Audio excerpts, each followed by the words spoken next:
last night as he faced off against J.D. Vance in the first and likely only vice presidential debate. Valley News Team's Quinn Gorham watched the debate from start to finish and breaks down what we saw from the two running mates.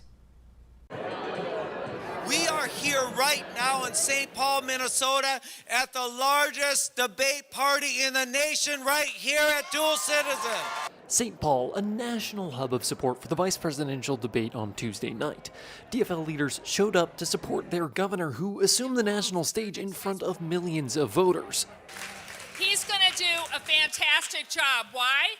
As I'm also a social studies teacher, but as he says, he can handle a lunchroom, and I think J.D. Vance is going to be throwing a lot of stuff at him. When the time came to debate, Walz looked shaky at first. He stumbled in a few spots early on. So I will just, that's what I've said.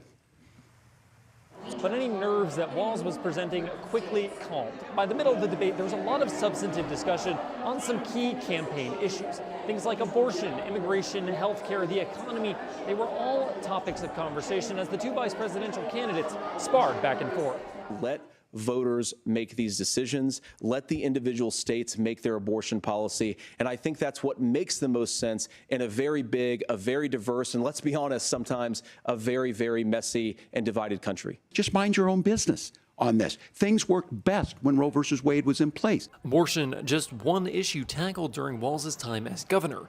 Another, gun rights and background checks. The idea that we can magically wave a wand and take guns out of the hands of bad guys, it just doesn't fit with recent experience, so we've got to make our schools safer. There are reasonable things that we can do to make a difference. It's not infringing on your Second Amendment. And the idea to have some of these weapons out there, it just doesn't make any sense. In St. Paul, Quinn Gorham, Valley News Live. Both campaigns now continuing to focus their efforts on key battleground states, including Georgia, Michigan, and Wisconsin. There's going to be another debate today, this one between North Dakota Republican Senator Kevin Cramer and his Democratic opponent, Katrina Christensen. Christensen has just released polling data claiming to cut Cramer's lead to just 9%. Cramer's latest poll shows him up more than 30%. Prairie Public will be airing the debate at 7 p.m., and we will break it down for you right here tonight at 10 p.m. on Valley News Live. Well, we got another cool but quiet day ahead of us here in the Valley. And check out our sky cam. It has been such a stunning week for us early birds. For the details, we're sending things over to meteorologist Lisa Green. Hi, Lisa. Good morning. A nice sunrise this morning here in Fargo as we're seeing there, and it's not as cool as it was yesterday too, so a better start to the day if you're not liking those chilly temperatures. And we want you to be prepared for maybe some colder mornings ahead. Tomorrow we might have some patchy frost, but Friday is the morning we're watching out for more widespread frost potential. That's why we have a first alert weather day for Friday. It'll be our first frost of the season, and we just want to give you that heads up so you're prepared for that. Again, this morning it is milder. We've got a nice view here in Fargo, but in the north it's more on the cloudy side as another system is passing by to the north of us. Here's a look at our current readings. We're at 52 degrees in Fargo. Moorhead is at 48. Wind is out of the south-southeast at 10 miles per hour. Sunrise happening at 7:28. And in Grand Forks, quiet, but more on the cloudy side in Grand Forks. We're at 55 degrees, a light wind out of the south right now. Now that wind does pick up today. It's going to get on that stronger side as the front moves through. So be ready for that breeze increasing into the afternoon. And you can see on our radar and satellite map, much quieter and clear to the south. North, we've got more clouds. We are detecting rain in the clouds in the mid-levels of the atmosphere from the radar there. A lot of this drying up before it reaches the ground, but I can't rule out a sprinkle as the front moves through in the northern valley today. Overall, we're looking pretty quiet. And we're introducing a new thing for you here as we head into fall. Our pumpkin spice level for today, and it's going to be a hint of fall today because we're looking at temperatures getting warmer. So by lunchtime into the 60s, and then as we make our way into the afternoon, we're looking at some mid-70s coming up in the southern valley, maybe a little cooler in the north here for today, and then maybe do a chilled pumpkin spice over ice or something like that. Looking at conditions that are going to be cooling down though again into the end of the week, highs in the 60s Thursday and Friday, and again some of those chillier mornings before we're warming right back up for the weekend and into next week as well. A pumpkin spice meter. Love it, right? I need that every day of life. And it's looking pretty good for today. Yeah. Temperature is a little milder. It will be cooler up north, but we're not looking at a big chill, at least during the afternoon hours. Right. Yeah, pumpkin spice calling my name then. There you go. Thank you, Lisa. Cleanup and recovery efforts continue in North Carolina following Hurricane Helene. Now regarded as one of the worst storms in U.S. history, locals are trying to regroup, and the American Red Cross volunteers right here from our area are on their way to help. For one of them, Mickey Mose, her mission is to give back, and it's personal. The Red Cross helped her following the 1997 Grand Forks flood. So we had to evacuate for a month, and I won't ever forget the day that the Red Cross truck came around the corner with warm food for us, and it's always been a hope of mine that I could one day drive the food truck. To hear more from her and the full story, you can head on over to valleynewslive.com, or you can watch it on your free VNL News app. Check this out. 2 weeks ago, an 18-year-old from West Fargo had the scare of his life. The 2022 Honda Pilot he was driving malfunctioned, accelerating more than 100 miles per hour through several Clay County towns. Unthinkable. Sam Dutcher says his car would not turn off and the braking system would not respond. Several members of law enforcement tried to stop that speeding car, but it just wouldn't until Minnesota State Trooper Zach Groover ordered that driver, Dutcher, to crash into the back of his squad car. Oh, that hit hard. That was like, it was slowing down, and then it wasn't. That is terrifying. Yeah, unbelievable. So get this, though. All of this happened without a single injury. You're going to want to tune in tonight on Valley News Live at 6. We'll tell you the story of another runaway car involving a Fargo woman and what you can do if you find yourself in a similar situation. Wow. A West Fargo family now left with many unanswered questions, they say, after a thief stole a gift from their 12-year-old son, who's currently battling cancer. Throughout treatment, Jackson Berg has been getting Joy Jar packages. It's special gifts for kids who are battling cancer all across the country. This week, Jackson's Joy Jar was stolen right from his front porch. With no knowledge of who took his gift or why, the Berg family simply says they hope it made someone out there happy. You know, and maybe it was another little kid that did it, or, you know, that took it, or just somebody that, but I just hope it brought joy to somebody. Over 425,000 of Jesse's Joy Jars have been stuffed and sent to kids fighting cancer all across the country. If you would like to donate or send a Joy Jar, you can head to valleynewslive.com and click on this story for the details. A high-tech kind of radiation designed for people is now being used for dogs and cats with cancer. Yeah, CBS reporter Stephanie Stahl has the story.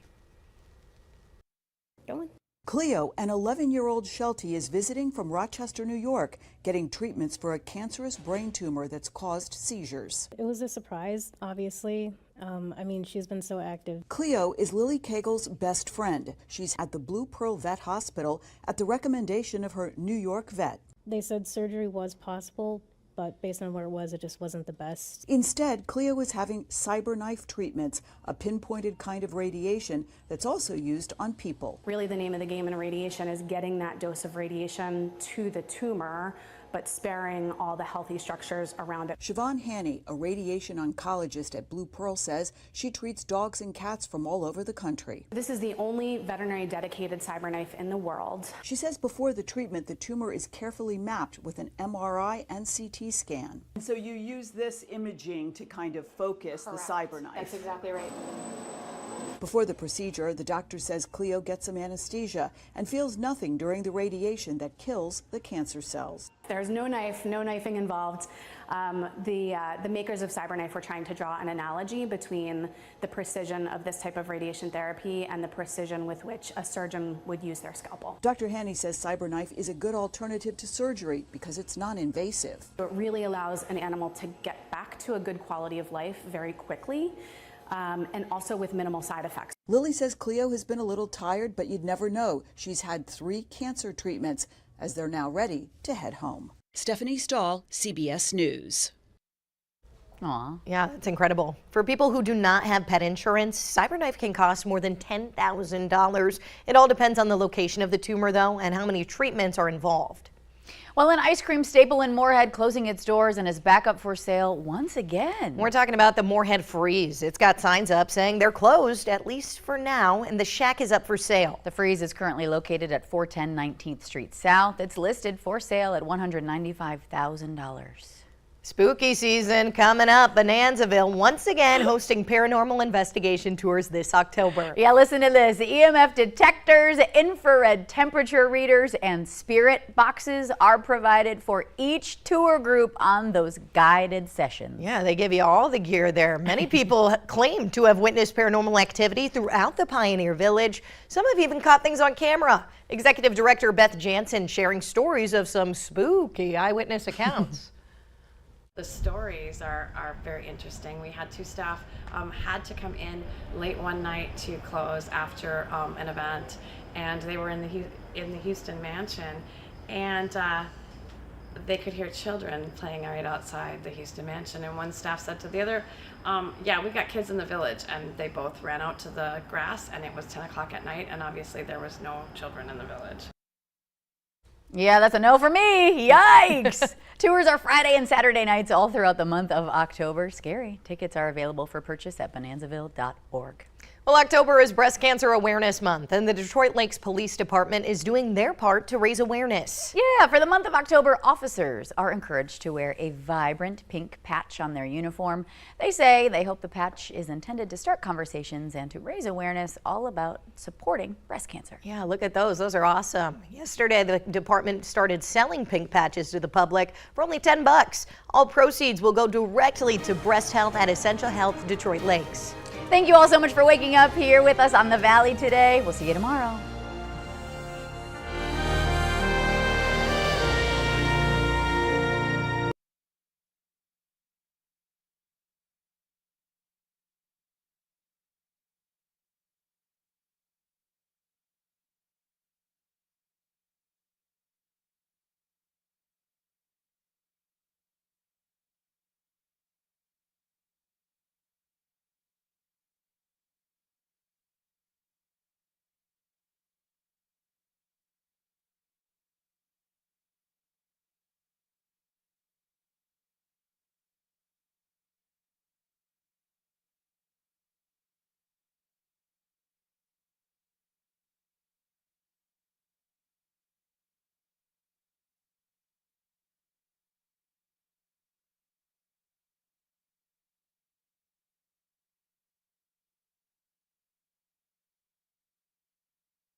New for you this morning on the Valley today, 3 men in the Valley are among the 5 facing charges for an alleged drug trafficking operation in Minnesota.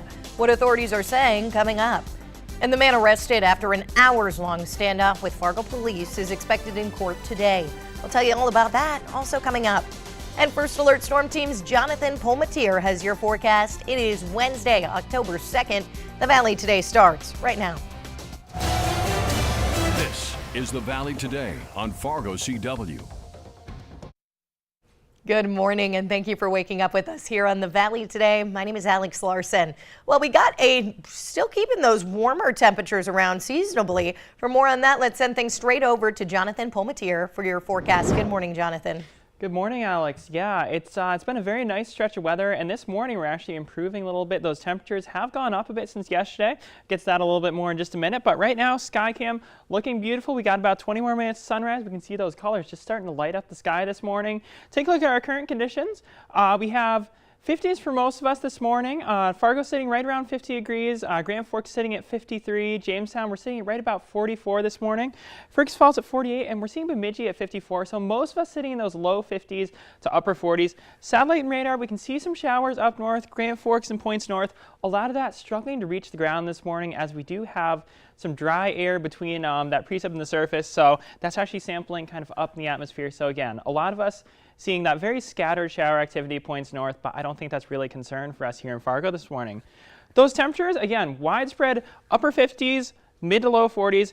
We do have a 38-degree reading there in Bismarck, so a select few of us still getting back in those 30s this morning, but most of us much milder than we were at this time yesterday. And again, 24-hour temperature change compared to this time yesterday, most of us running about 10 to 12 degrees above where we were, so it's feeling a lot nicer as you step outside this morning.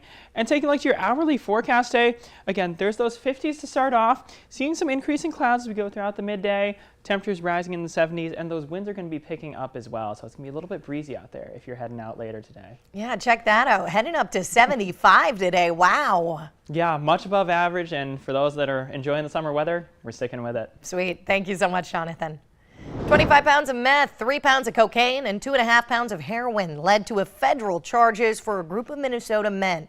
The Wadena County Sheriff's Office says a multi-agency drug trafficking investigation started in Wadena County and finished in St. Paul. They say 62-year-old Bill Rood and 38-year-old Robert Anderson of Wadena, as well as 28-year-old Aaron Heffert of Clitheroe, are among the men facing various drug distribution charges. 2 men from St. Paul are also facing charges in this case. The Sheriff's Office says the street value of the drugs seized is estimated at over $1 million. They say the case is being prosecuted by the U.S. Attorney's Office. You can read much more about this story on our website, valleynewslive.com. Happening today, the man arrested after an hours-long standoff on Monte Carlo Drive in Fargo back in August is going to have his first court hearing. Back on Saturday, August 17th, police arrested Frankie Moran after 5 hours of negotiations. That standoff caused neighbors to shelter in place. Moran is charged with aggravated assault with a weapon as well as preventing arrest. A Moorhead man is facing 15 more charges related to a sexual assault investigation after being arrested back in August. Court documents say this guy, 53-year-old John Stock, now faces 23 counts, including first-degree criminal sexual conduct and 14 counts of second-degree criminal sexual conduct. He also faces 5 counts of use of minors in a sexual performance and possession of pornographic work, among other charges. Originally, Stock was only facing 8 charges. Court documents also say Stock's wife is petitioning he be released on bail, saying in part in a letter, "While it is difficult to comprehend the decisions that John made, thus resulting in this case, I am in full support of providing supervised visitation for my daughters to see their dad as soon as possible." Take a look at this image. Fargo police are asking if you know the guy here. They say he's a suspect in a burglary on September 21st in the 2400 block of 13th Avenue South. They say around 9:15 that morning, this person broke into a restaurant and took about $3,000 from the register. If you do have any information, get in touch with Fargo police. 2 adults and 2 kids were rescued after their boat capsized on Bird Lake in Douglas County, Minnesota. That's just east of Alexandria. The sheriff's office got a call just after 6 a.m. Saturday morning for a duck hunting boat that went under. Everybody was able to hold on to the boat, but their waders filled with water. First responders say no one was wearing a life jacket and everyone was treated for hypothermia.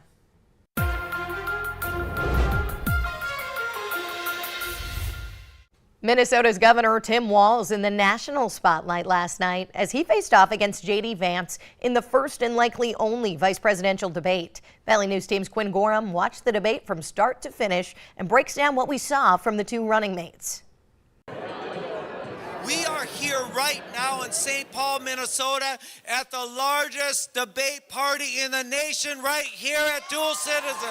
St. Paul, a national hub of support for the vice presidential debate on Tuesday night. DFL leaders showed up to support their governor, who assumed the national stage in front of millions of voters. He's going to do a fantastic job. Why? As I'm also a social studies teacher, but as he says, he can handle a lunchroom, and I think J.D. Vance is going to be throwing a lot of stuff at him. When the time came to debate, Walz looked shaky at first. He stumbled in a few spots early on. So I will just, that's what I've said. But any nerves that Walz was presenting quickly calmed. By the middle of the debate, there was a lot of substantive discussion on some key campaign issues. Things like abortion, immigration, healthcare, the economy. They were all topics of conversation as the 2 vice presidential candidates sparred back and forth. Let voters make these decisions. Let the individual states make their abortion policy. And I think that's what makes the most sense in a very big, a very diverse, and let's be honest, sometimes a very, very messy and divided country. Just mind your own business. on this. Things worked best when Roe versus Wade was in place. Abortion, just one issue tackled during Walz's time as governor. Another, gun rights and background checks. The idea that we can magically wave a wand and take guns out of the hands of bad guys, it just doesn't fit with recent experience, so we've got to make our schools safer. There are reasonable things that we can do to make a difference. It's not infringing on your Second Amendment. And the idea to have some of these weapons out there, it just doesn't make any sense. In St. Paul, Quinn Gorham, Valley News Live. Both campaigns continue to focus their campaign efforts on key battleground states like Georgia, Michigan, and Wisconsin. And there's going to be another debate today, this one between North Dakota Republican Senator Kevin Cramer and his Democratic opponent, Katrina Christensen. Christensen just releasing polling data, claiming to cut Cramer's lead to just 9%. Cramer's latest poll shows him up more than 30%. So Prairie Public's going to be airing that debate. That's going to be at 7 p.m. We'll have coverage of tonight's debate right here on Valley News Live. Coming up next here on the Valley Today, Eric George will be in with your countdown to 47. That's coming up after this break.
This November, no matter the outcome, we will elect our 47th chief executive. But first, we're going to take a look back at how the presidents became president. This is your countdown to 47.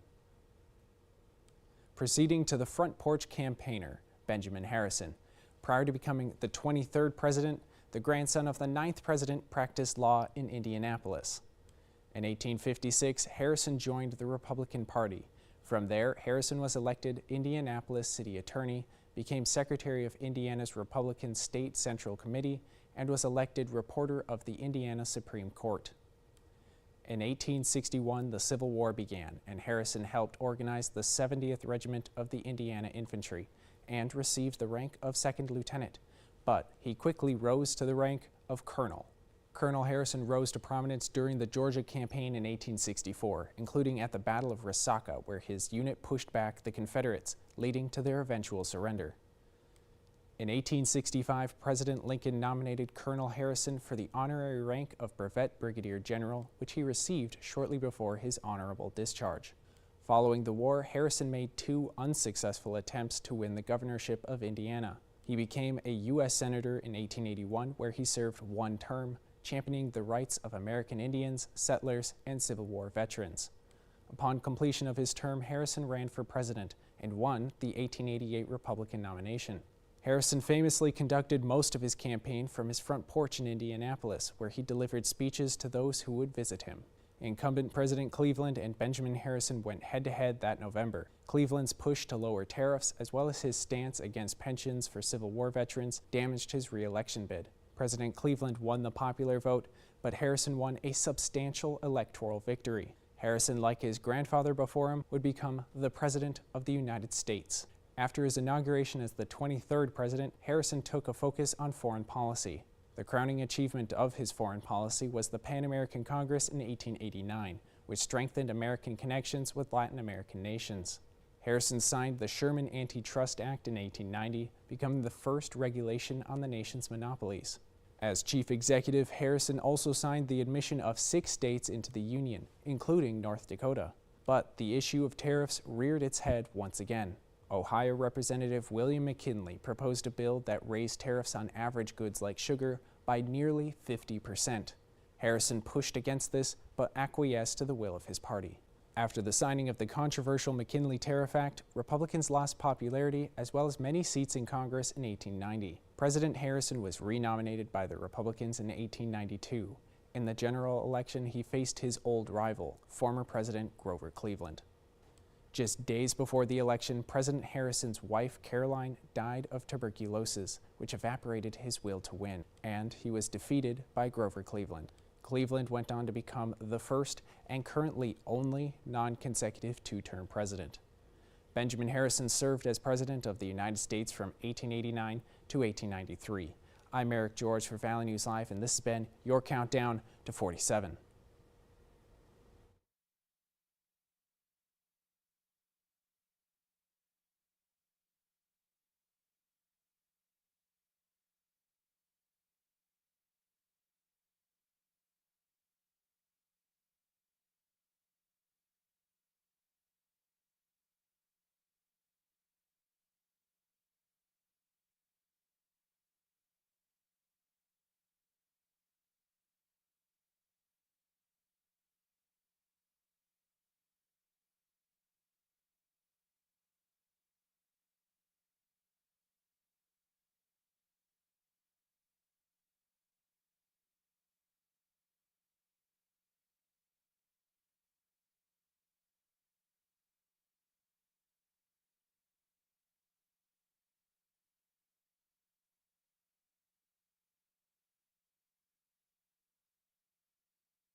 Good morning. Starting us off with a look at our sky cam. It's a picture-perfect start to your day. Few clouds out there, but overall nothing of concern.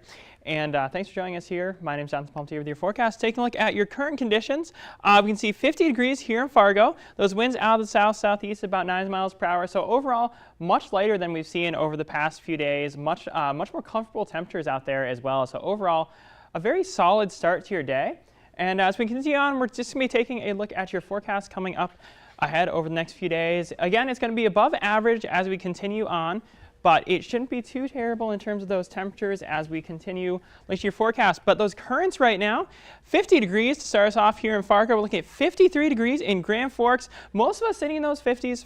Jamestown, our cool spot this morning, sitting right at about 44 degrees. So overall, again, very comfortable start. Now, I want to point out, again, looking back those temperatures in September, we can see a lot of red on that map. We're very accustomed to those above average temperatures, which is why we do have that first alert weather day in effect for Friday morning. We're looking at some frost potential. We could see it scattered for a few of us Thursday morning, but Friday is really that morning that we're watching for the first widespread frost of the season. And speaking of frost, it's the perfect time to talk about that foliage. 50% for most of us, so we're seeing a lot of us getting into that moderate to high color as we go through the week, and those cool temperatures are definitely going to help speed up that process as we go throughout the next few days. Temperatures right now across the region, most of us here in the valley, 50 in Fargo, we're looking at about 53 in Grand Forks. Minnesota, most of us sitting in the upper 50 or low 50s, to upper 40s. You'll notice we do have that 38 degrees there in Bismarck, but for most of us, again, sitting comfortably above what we were yesterday, with most of us yesterday starting off in those 40s to 30s. Taking a look at our wind speed this morning, it's very light for most of us, so not really much of a concern today. Satellite and radar, we see a little bit of green on that map, but most of that is not reaching the ground. We can see that actually drying up as it gets closer to that radar site here in Fargo. So not a bad start at all. Shouldn't really be worried about much in the way of precip today. There's that futurecast we can see throughout the day today. Southwest winds bringing those warmer air by this afternoon. Winds changing to the northwest and getting stronger, gusting as high as 20 miles per hour at times. Those temperatures sitting in the upper 60s for a high, so should remain comfortable. By tomorrow, north winds starts off 8 miles per hour. Those cooler start for that day, and those temperatures remaining cooler as well. So it's going to feel a lot more like fall as we go throughout the next several days. For this afternoon, again, 60s north, but we could see 80s south as that cold front pushes its way through our region. For tomorrow morning, low 40s to upper 30s for most of us. Again, patchy frost, but not a huge concern for tomorrow morning. 60s for most of us for the afternoon, 50s for some of us. And for that 6-10 day outlook, we are looking to stay above average for much of the month of October, and we're staying dry as well. Many of us with that below average precip, we can see that in our precip chances. Really nothing happening on our rain graph as we go throughout the next few days. And overall, that temperature trend as well, we can see staying slightly above average, dipping to near average. So again, tomorrow morning, the next couple of days really are going to be closer to average. Our first frost should have happened by now. So all in all, we've been staying above average. But looking at that 7-day, we can see a lot of 70s, upper 60s for your, or 60s rather for your Thursday and Friday. Then we're going to be bouncing back to those warmer